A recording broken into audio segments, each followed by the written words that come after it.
नाज़रीन, भारत ने अमेरिका के साथ अपनी दिफाई खरीदारी रोक दी है। अमेरिकी सदर तो इंडिया के खिलाफ हैं, लेकिन अमेरिकन जो हैं वो इंडिया के साथ हैं।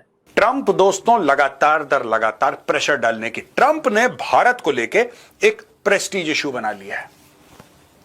प्रेस्टीज इशू बना लिया है इसने कि मैं किसी भी तरीके से गवर्नमेंट ऑफ इंडिया को झुका के मानूंगा। आप मोदी को झुका नहीं सकते। This is what Kurt Campbell is saying. और गवर्नमेंट ऑफ इंडिया कहती है कि तुझे बेटा जो करना है तू कर ले, तेरी खुशी है, झुकेगा नहीं।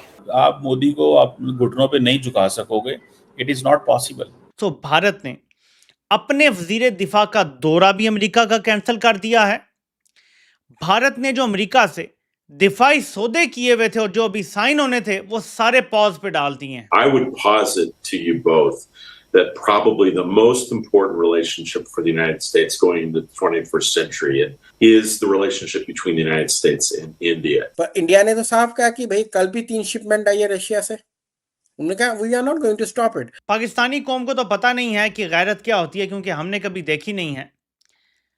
जब अमेरिका चीख चीख के कह रहा है भारत से कि रूस से दूरी इख्तियार करो। India is a rising power. Pakistan has the most domestic terrorism in the world and failing economy. ये एमी बेरा ने ये कहा है। प्राइम मिनिस्टर मोदी अपने अवाम को देखना चाहते हैं कि भैया मेरा अवाम तो मेरे को, अगर आज आपने उनकी स्टेटमेंट सुनी हो पार्लियामेंट में, उन्होंने कहा मुझे निजी तौर से इस पे इम्पैक्ट पड़ेगा। पूरी दुनिया को इस भारतीय जवाब ने हिला के रख दिया है। और वो एमी बेरा तो सीधा सीधा ये कहता है कि उठाओ फोन और करो मोदी को और सारे मसले सेटल करो। नमस्कार दोस्तों, आज से चंद रोज पहले किसी ने नहीं सोचा था कि भारत अमेरिका को इस तरह जवाब देगा, लेकिन हमने ऐसा कर दिखाया और इसी वजह से आज पूरी दुनिया पीएम मोदी की खुलकर तारीफ कर रही है। हमारा पड़ोसी देश पाकिस्तान, जो हर वक्त एंटी इंडिया स्टेटमेंट देता है, वो भी पीएम मोदी की तारीफ के पुल बांध रहा है, क्योंकि भारत ने वो कर दिखाया है जो अब तक किसी देश ने नहीं किया। अब तो खुद अमेरिकी मीडिया भी भारत को सपोर्ट कर रही है। कल कर्ट कैम्पबेल यानी फाउंडर ऑफ एशिया ग्रुप और अमेरिका के 22वें डेप्यूटी सेक्रेटरी ऑफ स्टेट ने भी पीएम मोदी और भारत के समर्थन में बयान देते हुए ये कह दिया कि प्रेसिडेंट ट्रंप ने भारत अमेरिका के रिश्तों को इस वक्त बहुत ज्यादा नुकसान पहुंचाया है और इसकी कीमत अमेरिका को चुकानी पड़ेगी। इसी तरह अमेरिकी सोशल मीडिया में भी ट्रंप का खुलकर मजाक उड़ाया जा रहा है। अभी ट्रंप की पॉपुलैरिटी इतनी गिर चुकी है कि खुद उनकी ही पार्टी के लोग उनके खिलाफ बोलने लगे हैं। इसी टॉपिक पर चलिए आगे इस वीडियो को देखते हैं। चैनल को सब्सक्राइब जरूर करें। जय हिंद। नाज़रीन, भारत ने अमेरिका के साथ अपनी दिफाई खरीदारी रोक दी है, पॉज पे लगा दी है। ये अर्थ शैटरिंग खबर है। इंडिया ने पिछले 50 सालों में एक बार भी ऐसा नहीं किया, जहां तक मुझे याद पड़ता है।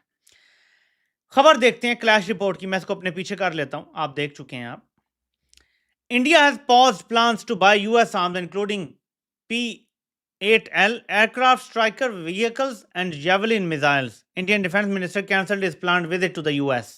India has planned to announce US defense deals during minister's now cancelled visit.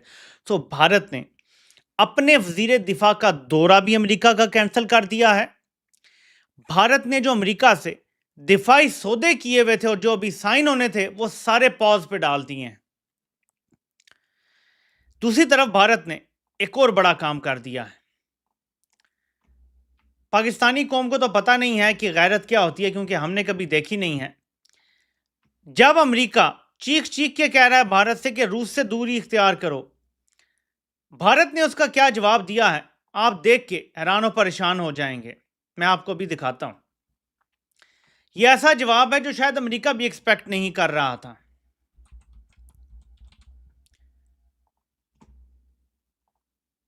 पूरी दुनिया को इस भारतीय जवाब ने हिला के रख दिया है।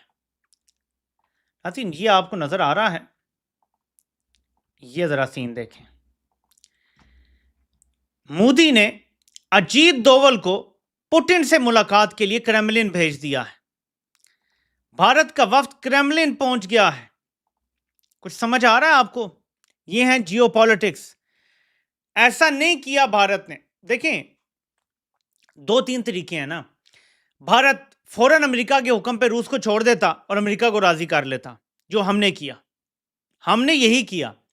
इमरान खान 2022 में जब रूस गए, अमेरिका ने ऑर्डर दिया कि ये क्यों गया है, हमने फौरन इमरान खान को उठा के बाहर फेंका और फौरन अमेरिका को राजी किया। भारत भी ये कर सकता था, लेकिन उन्होंने एक दूसरा रास्ता चुना, और उस दूसरे रास्ते के भी 2 रास्ते हैं ज़ैली। फिर आपको एक और खबर दिखाता हूं।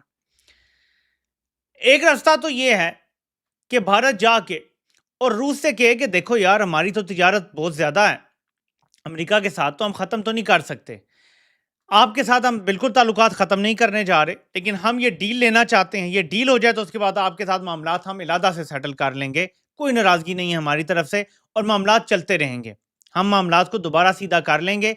ये अभी वक्ती तौर पे डील के लिए हो रहा है, और ये हम बंद कमरों में बता देते, ठीक है। ये पाकिस्तान भी कर सकता था, बाय द वे, मैं इसलिए हम कह रहा हूँ। तो भारत ये काम कर सकता था, लेकिन दूसरा काम जो भारत कर सकता है, और उसके चांसेस वैसे कम है, कि डट जाए और अपना रेट बढ़ाना शुरू कर दे कि हम जी रूस की तरफ जा रहे हैं और हम चीन की तरफ जा रहे हैं। मैं ये ज़िमनी बात कर दूं, दूसरी खबर आपको दिखा दूं। जितना अमेरिका दबाव डाल रहा है, खबर आती है टर्किश न्यूज़ एजेंसी की कि China doubles down on continuing trade with Russia amid sanctions threat by the US. और आगे से कहा है कि it is lawful to engage in economic trade energy cooperation with other countries. So चीन ने भी पाबंदियों की परवाह किए बगैर रूस के साथ अपनी ट्रेड को डबल करना शुरू कर दिया है, ज्यादा तेज कर दिया। डबल डाउन मतलब कि पहले से भी तेज कर दिया है।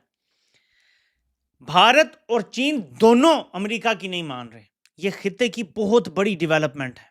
आपको जर्नल ये बताएंगे कि भारत की इधर से छितर पड़ गए, उधर से पड़ गए, लेकिन ये अगर जियोपॉलिटिकल नक्शा ही चेंज हो रहा है, अगर भारत चीन के करीब होना शुरू हो जाता है, रूस के तो वो वैसे ही करीब है, और ये ट्रॉइका यहां बन जाता है। एक और चीज आपको बता दूं कि चीन को पाकिस्तान की जरूरत भी तकरीबन ना होने के बराबर रह जाएगी। ये असल वरिंग साइन है जो जर्नल आपको नहीं बताएंगे। अमेरिकी सदर तो इंडिया के खिलाफ हैं, लेकिन अमेरिकन जो हैं वो इंडिया के साथ हैं। अब कहा यह जा रहा है, एक बड़े इंपॉर्टेंट शख्स हैं और जिनका नाम है Kurt Campbell, is American deputy secretary of state रहे हैं प्रीवियस एडमिनिस्ट्रेशन के अंदर। उन्होंने अभी वो आई थिंक एशिया ग्रुप को अमेरिका में हैंडल कर रहे हैं, चेयरमैन है उसके। उन्होंने कहा है कि अमेरिका का जो सबसे इंपॉर्टेंट रिलेशनशिप 21st सेंचुरी में है, दैट इज विद इंडिया। और जितना ज्यादा हमने काम इंडिया के साथ मिलकर किया हुआ, दैट इज एट रिस्क। और जिस तरह अमेरिकी सदर मोदी के बारे में या इंडिया के बारे में बोले हैं, it has brought India in a difficult position. So वो कह रहे हैं कि मोदी साहब जो है उनकी, वो जैसे कहते हैं ना, उनको ज्यादा झुकाए मत, आप मोदी को झुका नहीं सकते। This is what Kurt Campbell is saying. वो कह रहा है कि अगर आप इंडिया को कहेंगे ना कि आप अपने जो स्ट्रेटेजिक रिलेशनशिप है रशिया के साथ, उसे अमेरिका के लिए कुर्बान कर दें, तो देन इंडिया स्ट्रैटेजाइज करेगा और वो एग्जैक्टली ऑपोजिट करेगा जो आप उसे कहेंगे। बात समझ ली आप? That is very significant. एक और समोसा कॉकस के बंदे हैं जिनका नाम है Gregory Meeks. I have met him by the way. Congressman Gregory Meeks, ये जो हाउस फॉरेन रिलेशंस कमेटी के चेयरमैन भी रहे हैं। उन्होंने कहा है कि ये जो ट्रंप ने ये जो टैरिफ लगाए हैं जिसकी वजह से रिस्क बढ़ा है,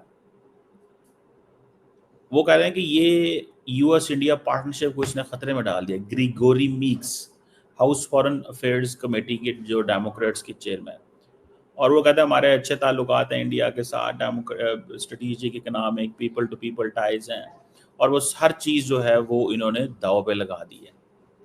this is what is saying.